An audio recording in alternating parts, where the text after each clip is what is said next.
15 लाख का कंपनसेशन मिला हस्बैंड को क्योंकि वाइफ साइड ने किया डिफॉर्मेशन। अब मैं आपको आज इस वीडियो के द्वारा बताऊंगा कि डिफॉर्मेशन सूट आपको कब करना चाहिए, सही टाइम क्या है।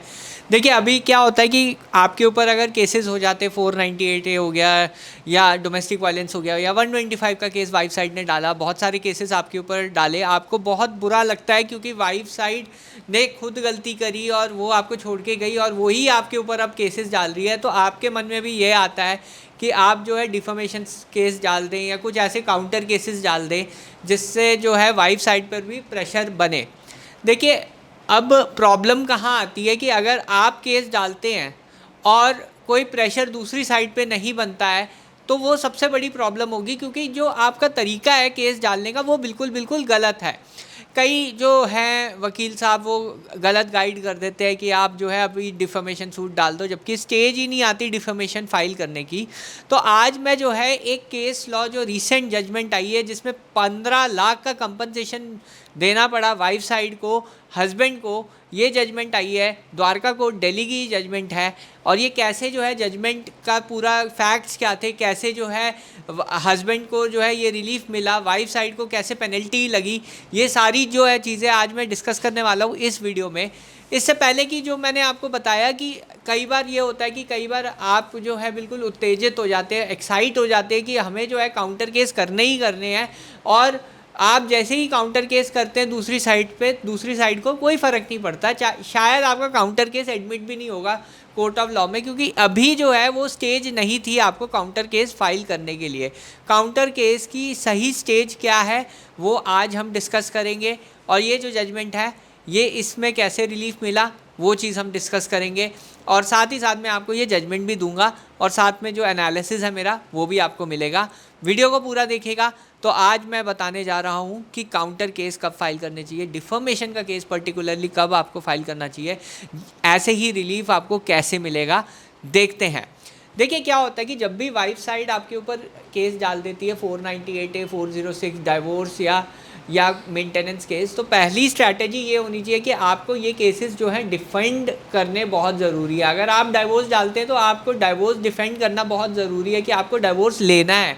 वाइफ साइड को अपने एविडेंसेस जो है तैयार रखने हैं और आपको जो है डाइवोर्स लेना है, 498A जीतना है और मेंटेनेंस को रिड्यूस या ख़त्म करना है। ये आपका मेन गोल्स होने चाहिए जब भी वाइफ साइड आपके ऊपर जो है ऐसे केसेस डाल देती है।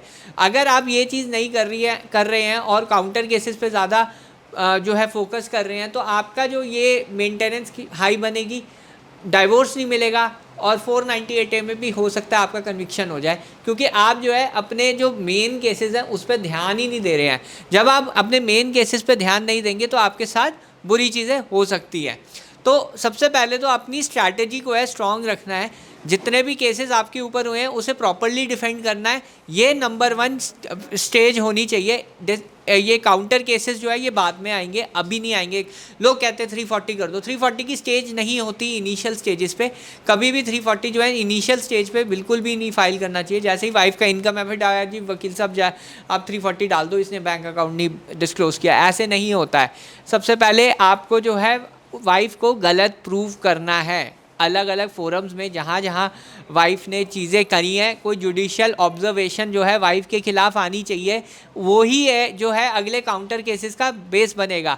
अगर एक जुडिशियल ऑब्जर्वेशन आ जाती है कि वाइफ ने इनकम छुपाई है तो वहाँ पे आप 340 डालोगे। अगर क्रॉस में उसने एडमिट कर लिया कि उसने छुपाया है, कुछ चीज़ें दिखाई नहीं है, वो ट्रूथफुल नहीं है, तब आप 340 डालोगे। डिफॉर्मेशन आप तब डालोगे जब आप कुछ प्रूव कर पाओगे अपने केसेस में।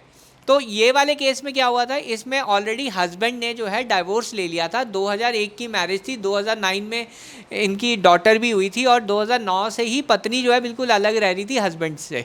उसके बाद जो है 2018 में हस्बैंड ने डाइवोर्स केस डाला, जो कि 2021 में अलाउ भी कर दिया कोर्ट ने, 3-4 साल के अंदर हस्बैंड को डाइवोर्स मिल गया। उसके बाद वाइफ साइड ने एब्यूजिव और डिफेमेटरी जो मैसेजेस हैं जो हस्बैंड है उसके एम्प्लॉयर को भेजे और साथ ही साथ भेजे रिलेटिव्स को, हस्बैंड के रिलेटिव्स को, फ्रेंड्स को चैट्स भेजी डिफेमेटरी कंटेंट के साथ साथ, सब कुछ वो जो है कंटिन्यू करती रही। हस्बैंड ने क्या किया, एक लीगल नोटिस भेजा कि आप ये सब बंद कर दो, नहीं तो मैं आपके ऊपर डिफॉर्मेशन केस डालूंगा। उसका रिप्लाई आया, वो सेटिस्फैक्ट्री नहीं था। उसके बाद हस्बैंड ने केस डाल दिया द्वारका कोर्ट दिल्ली में। उसमें ये हस्बैंड ने प्ली किया कि वाइफ साइड की तरफ से बहुत सारी ईमेल्स गई हैं उसके एम्प्लॉयर को, वो सारी डिफेमेटरी ईमेल्स हैं जिसमें हस्बैंड के को अब्यूज़ करा गया है, गालियां दी गई है, उसे बहुत कुछ कहा गया है। तो जब ये ईमेल्स जो है हस्बैंड ने 65B के साथ जो है लगा दी, एज ए एविडेंस उसने एग्जिबिट भी करा दिया कोर्ट के अंदर और अपनी गवाही में भी उसको सपोर्ट किया। उसके बाद वाइफ साइड ने बस अपने क्रॉस एग्जामिनेशन में इंटरिम मेंटेनेंस के ऊपर क्वेश्चंस पूछे, ईमेल्स की ऑथेंटिसिटी पे कोई क्वेश्चन नहीं पूछे, और जो हस्बैंड का एविडेंस था वो अनचैलेंज हो गया। कोर्ट की जजमेंट में ये नोट किया गया कि हस्बैंड का जो एविडेंस है वो कहीं पे भी चैलेंज नहीं हुआ, इसलिए जो ये ईमेल्स हैं वो वाइफ साइड ने ही भेजी हैं और वो ऑथेंटिक ईमेल्स हैं और उनका जो कंटेंट है वो डिफेमेटरी इन नेचर है। जब डिफेमेटरी इन नेचर प्रूव हो गया तो कोर्ट ने कहा कि अब आप वाइफ साइड को जो है कंपनसेशन का ऑर्डर दिया। पर ये कंपनसेशन कैसे डिटरमाइन किया, इसमें हस्बैंड ने ये प्लीड किया कि क्योंकि वाइफ साइड ने इतने डिफेमेटरी मैसेजेस भेजे हैं, उसको एक सर्जरी भी अंडरगो करनी पड़ी जिसका खर्चा 6 लाख रुपए आया। हस्बैंड ने 25 लाख रुपए क्लेम किया था, उसमें से 15 लाख रुपए ऑनेबल कोर्ट ने अलाउ कर दिया विद 9% इंटरेस्ट के हिसाब से, कि अगर वाइफ साइड फेल करती है देना पैसा तो उस पर इंटरेस्ट लगेगा। तो 9% इंटरेस्ट के साथ 15 लाख रुपए जो ये कंपनसेशन है वो अवार्ड किया गया हस्बैंड साइड को, और ये डिक्री जो है हस्बैंड के फेवर में आई। तो इस जजमेंट से क्या सीख मिलती है, हस्बैंड को डाइवोर्स इसमें मिल चुका था, उसने क्रूएल्टी प्रूव कर चुका था, उसके बाद उसने ये केसेस डाले, उसके बाद उसने ये सारी चीज़ें रखी कि उसके साथ क्रूएल्टी हुई है, उसके बावजूद वाइफ साइड ने जो है ये सब मैसेजेस ईमेल्स भेजे एम्प्लॉयर को। उसके बाद जो है कोर्ट उसने डिफेमेशन डाला, तो उसने वेट किया, 2021 में वेट किया डाइवोर्स की डिक्री का, और 2023 में केस डाला, 2024 में उसकी डिक्री हो गई। तो ये चीज़ ध्यान रखने वाली है कि जो ये सब केसेस होते हैं ये बाद में ही किए जाते हैं, इफ़ेक्टिव तभी रहते हैं जब आप बाद में करते हो ये केसेस। आप इनिशियल स्टेजेस पे करोगे आपकी सुनी नहीं जाएगी, क्योंकि आपके ऑलरेडी डाइवोर्स केस और ये सारे क्रूअल्टी वाले केसेस अभी प्रूव नहीं हुए हैं।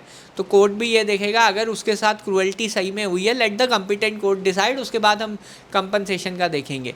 कोर्ट का यही रवैया रहता है कि कॉम्पिटेंट कोर्ट पहले देखे कि वाइफ के साथ क्रूअल्टी हुई है या हस्बैंड के साथ क्रूअल्टी हुई है। जब तक आपके पास कोई जुडिशियल फाइंडिंग नहीं है, आप जो है ये डिफेमेशन के केसेस मत डालिए, और कोई भी ऐसी लीगल एडवाइस मत मानिए कि आप जो है इनिशियल स्टेजेस पे ही डिफेमेशन और इंजंक्शन के केसेस आप इनिशियल स्टेजेस पे फाइल कर रहे हैं। काउंटर केसेस आप इनिशियल स्टेजेस पे बिल्कुल भी मत फाइल कीजिए, ये बहुत हानिकारक होगा, आपको जो है वेट करना पड़ेगा। फिर अब दूसरी चीज़ इससे सबक ये मिलता है कि देखिए फ़ाइट जो है आपको करनी है। जब भी ऐसे केसेस होते हैं आपको हमेशा जो है चाहे हम मेंटेनेंस कम करने के लिए हों या 498 में स्टे ऑन ट्रायल की बात करें या डिवोर्स की बात करें, हमें जो है हमेशा फ्रंट फुट पे अपनी बेस्ट स्ट्रैटेजी रखनी है, तभी आपको जो है रिलीफ मिलेगा और तभी आपके केसेस फेवर में आएंगे। कुछ ना कुछ एडवांटेज आपको लेना ही पड़ेगा, तभी आपके केसेस आपके फेवर में आएंगे।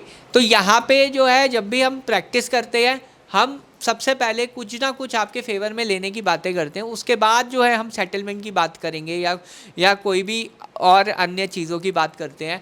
कई केसेस में हम पेरेंट्स के लिए स्टे ऑन ट्रायल ले लेते हैं, वाइफ साइड को नोटिस आता है, वाइफ साइड जो है सेटल भी कर लेती है। ऐसे केसेस कई केसेस हुए हैं। अभी एक हमारा जलपाईगुड़ी में केस ऐसा हुआ जो हमने पेरेंट्स के लिए स्टे लिया और कोर्ट ने जो है सीधा जो है सेटलमेंट के लिए बोल दिया कि सेटल कर लो, और हस्बैंड वाइफ का सेटलमेंट हो गया, डाइवोर्स तक भी हो गया। तो हम गए, पेरेंट्स के लिए गए, पर हस्बैंड और पूरी फैमिली को पूरा रिलीफ ही मिल गया। कई बार होता है हम सुप्रीम कोर्ट लेवल पे जाते हैं तब रिलीफ मिल जाता है। तो अलग अलग पोजीशन पे रिलीफ मिल जाता है, पर सबसे पहले आपको मेरिट्स पे जो है अपना केस स्ट्रॉन्ग करने की ज़रूरत है। स्ट्रैटेजीज़ फॉलो करिए और अपना जो केस है सबसे पहले स्ट्रॉन्ग कीजिए, उसके बाद ही ये डिफेमेशन या काउंटर केसेस या 340 की बातें कीजिए। आप इनिशियल स्टेजेस में 340 और डिफेमेशन की बातें करेंगे, आपको डिसअपॉइंटमेंट मिलेगी और आपका जो कोर फोकस है जो आपके कोर केसेस पे फोकस है वो हट जाएगा और उसकी वजह से आपको जो है बहुत ज़्यादा हानि होगी, मेंटेनेंस हाई बनेगी। मेंटेनेंस हाई होगी तो आपका केसेस ही नहीं सेटल होंगे। तो यहाँ पे मेंटेनेंस को कम करना ज़रूरी है। 498 में अगर आपको स्टे नहीं मिला, आप वॉशिंग के लिए नहीं गए, आप डिफॉर्मेशन का केस फाइल कर रहे हो, तो वहाँ पे आपके पेरेंट्स को भी आना पड़ेगा ट्रायल कोर्ट में। तो यहाँ पे देखिए जो आपके रिसोर्सेज है वो लिमिटेड है, आपको फोकस लिमिटेड चीज़ों पे करना चाहिए इनिशियल स्टेजेस पे। उसके बाद जो है आपको सेटलमेंट की बातें करनी चाहिए, उसके बाद ये डिफॉर्मेशन या 340 के केसेस आ जाते हैं। तो ये बिल्कुल लास्ट में स्ट्रैटेजी है, बहुत लास्ट में स्पेयरिंगली यूज्ड स्ट्रैटेजी है, बहुत कम यूज़ करनी चाहिए ये स्ट्रैटेजी काउंटर केसेस की। और कब करनी चाहिए मैंने आपको बताया। इसके लिए मैंने एक आर्टिकल लिखा है और अभी अभी मैंने और मेरी टीम ने लिए अभी जलपाईगुड़ी से ऑर्डर लिया है हाई कोर्ट से। वो केस स्टडी आप ज़रूर देखिए, वो भी आर्टिकल जो है मैंने लिखा हुआ है, वो भी आप ज़रूर गो थ्रू करिए एक बार। एक रिसेंटली कल ही मेरे को ये ऑर्डर मिला, इसमें पेरेंट्स को स्टे मिला, उससे पहले हस्बैंड को स्टे मिला, उससे पहले एक और पेरेंट्स को, तो 3 स्टे ऑर्डर मैं ले चुका हूँ इस सेम कोर्ट से। तो ये केस स्टडीज़ ज़रूर चेक करिए कि कैसे इसमें स्टे मिला। मैं कभी और दिन इस केस स्टडी पे भी वीडियो बनाऊंगा। बहरहाल वीडियो देखने के लिए बहुत बहुत धन्यवाद। Thank you very much.